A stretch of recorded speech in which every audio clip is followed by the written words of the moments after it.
Nous allons maintenant passer à l'interview d'un enseignant de classe ordinaire qui a inclus dans sa classe un élève avec autisme pendant toute une année scolaire. Alors je vous laisse voir et apprécier cette interview. Bonjour Guy. Bonjour.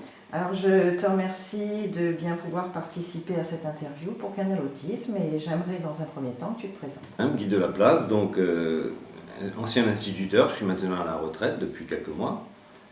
J'ai été instituteur, donc, puis professeur des écoles. J'ai été maître spécialisé pendant une quinzaine d'années, puis à nouveau professeur des écoles en classe ordinaire, et enfin pendant 3 ans directeur d'école. J'aimerais que tu nous racontes un peu de quelle façon tu as participé à la scolarisation et à l'inclusion d'un enfant autiste dans ta classe en tant qu'enseignant, enseignant ordinaire dans une classe.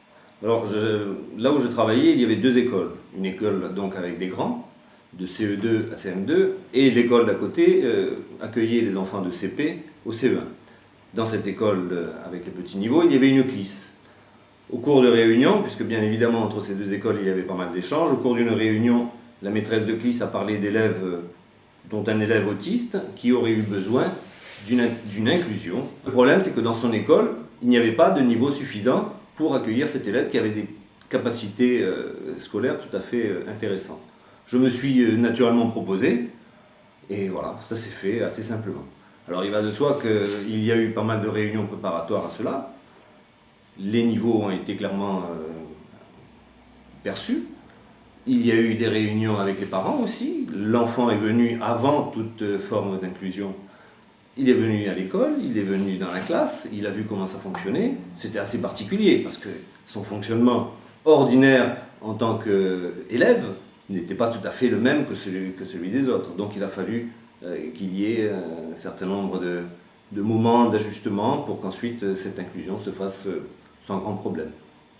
Voilà, alors passer cette première étape de rencontre avec l'enfant, avec ses parents et puis l'enseignante de la CLIS, donc de quelle façon s'est déroulée l'inclusion de l'enfant dans ta classe?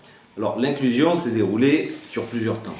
La première chose est de savoir qu'un enfant autiste qui arrive dans une classe risque, si le terrain n'est pas préparé, de perturber, entre guillemets, cela va de soi, le fonctionnement ordinaire de la classe. Donc j'ai évidemment beaucoup travaillé avec les enfants, on a eu pas mal de discussions sur ce qu'est la différence, comment accepter la différence, déjà comment la percevoir. Qu'est-ce que la différence pour les enfants? Pour les enfants, il y a finalement assez peu de différence. Les enfants voient d'abord des enfants, mais les choses étant ce qu'elles sont, il faut quand même préparer les choses, le terrain en quelque sorte.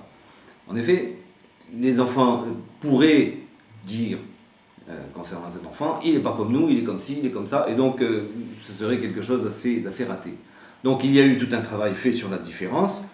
Qu'est-ce que c'est qu'être différent? Et quel est le lien qui unit justement toutes ces personnes différentes, si ce n'est le simple fait d'être vivant et d'être dans une communauté. Voyez, voilà. Et donc tu avais quel niveau de classe? Puisque là on n'en a pas parlé. Oui, donc j'avais moi un CM1, CM2, une classe à double niveau, et à l'époque j'avais aussi la direction. Direction qui n'est qu'une fonction. Mon métier de base, n'étant pas directeur, il est d'abord instituteur, enfin professeur des écoles. Donc l'enfant a été inclus dans ta classe, alors à raison de combien d'heures par semaine, avec l'AVS voilà. Alors au début, oui, bien évidemment avec l'AVS. Quand cet élève entrait en classe, la première chose qu'il faisait, il allait comme les autres, il voulait être premier à rentrer. Attention, toujours le premier, j'ouvrais la porte et il se précipitait à sa place. Et là, il s'asseyait, il installait son espace. Donc il mettait ses feutres de telle manière, le cahier de telle manière, il sortait ses 2 petites voitures, et puis il avait son ardoise, voilà, c'était son rituel. Les enfants au début se sont demandé ce qui se passait, les choses ont été expliquées, voilà, c'était comme ça, personne ne l'embêtait là-dedans. Quand il fallait se mettre à travailler, je passais le voir, je dis maintenant on va travailler, donc si tu peux déplacer ça, ce serait bien pour prendre le cahier. Alors comme c'était une table où il n'y avait personne à côté, des fois il laissait son matériel en place et il passait à la table d'à côté, à la place d'à côté, et il suivait la leçon et il participait. Mais il avait ce petit lieu-là qui semble-t-il le rassurer. Justement, si on revenait sur la relation donc, entre les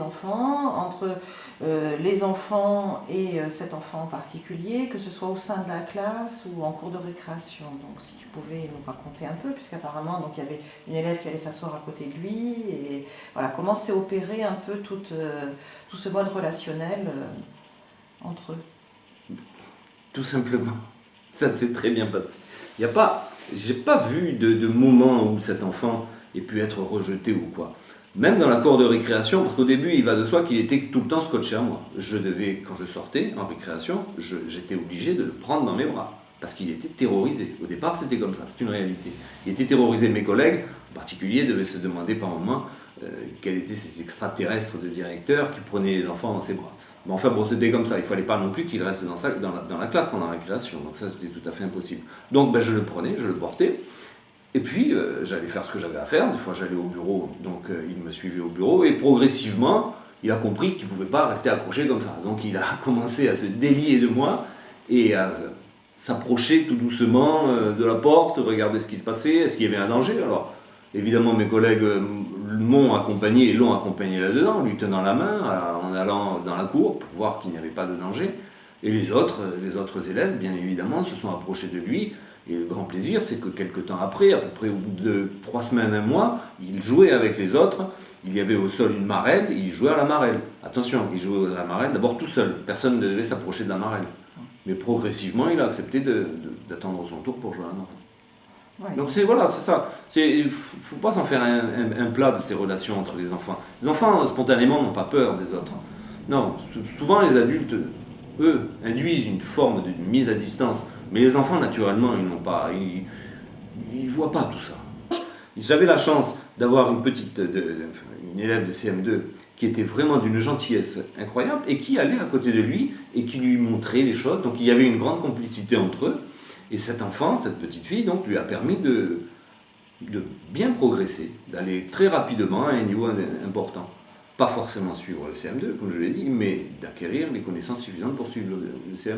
Il faut considérer aussi qu'il y a eu des moments où cet enfant a eu des crises.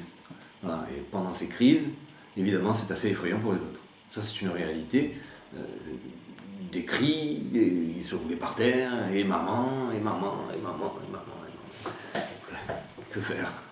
On ne va pas le laisser crier tout le temps. Donc j'allais le voir, on a arrêté la séance, ça a duré quelques minutes. Les enfants commençaient à être habitués, donc ils prolongeaient leur exercice, ils faisaient leurs exercices sans avoir à s'intéresser particulièrement à lui. Et puis moi j'allais avec la VSI et essayer de calmer le petit. Donc ce qui marchait très bien, c'était de le prendre dans les bras, d'accord? Ça lui plaisait beaucoup. Je le prenais dans les bras, des fois je le contenais un peu, et puis hop, ça passait. Il est arrivé d'avoir le grondé, parce que c'est aussi un élève, donc il fallait bien entendu poser les cadres, ça c'est tout à fait nécessaire.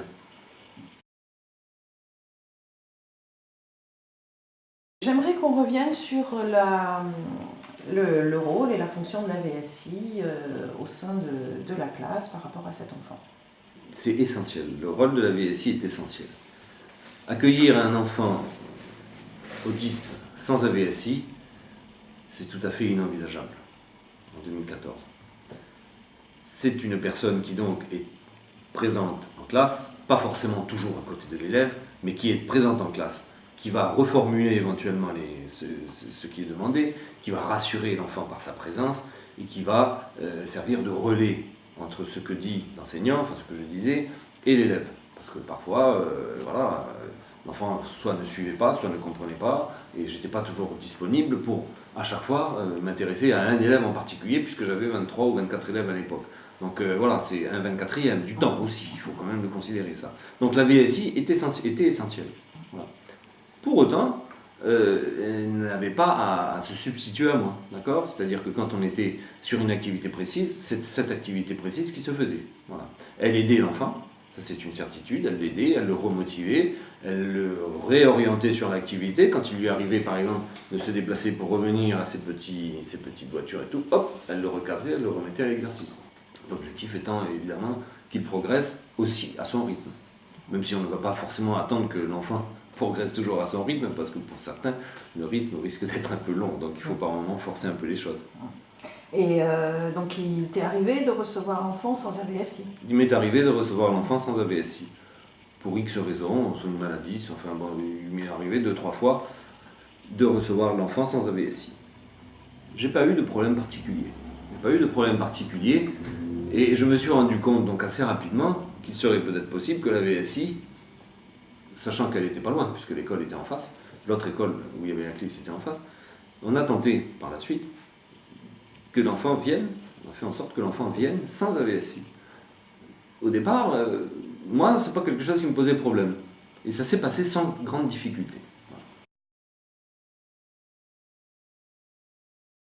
Alors s'il y avait un point amélioré pour favoriser la complémentarité entre tous ces professionnels, toujours dans le but de réussir l'inclusion et la scolarisation de l'enfant autiste? Faire preuve d'humilité. Ça me semble vraiment essentiel, faire preuve d'humilité. Savoir que quand on est enseignant ou quelle que soit la fonction que l'on a auprès de cet enfant, on n'est qu'un élément d'un ensemble.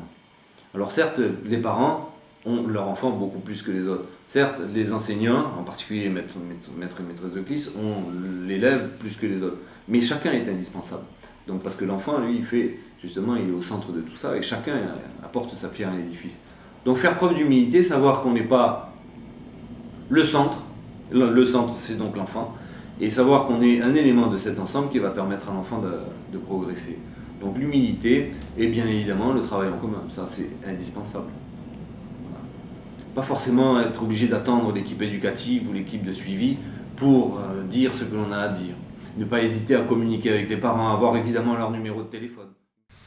Alors pour revenir sur cette interview, juste une petite précision puisque ça n'a pas été dit dans la vidéo, donc vous n'avez pas pu le voir. Donc cet enfant était inclus initialement 1h30 tous les matins jusqu'à la récréation en français, enfin le temps d'accueil, de discussion en classe, puis les activités de français. Puis vous avez vu que l'enseignant a parlé des récréations, donc il a été ensuite inclus au niveau des récréations.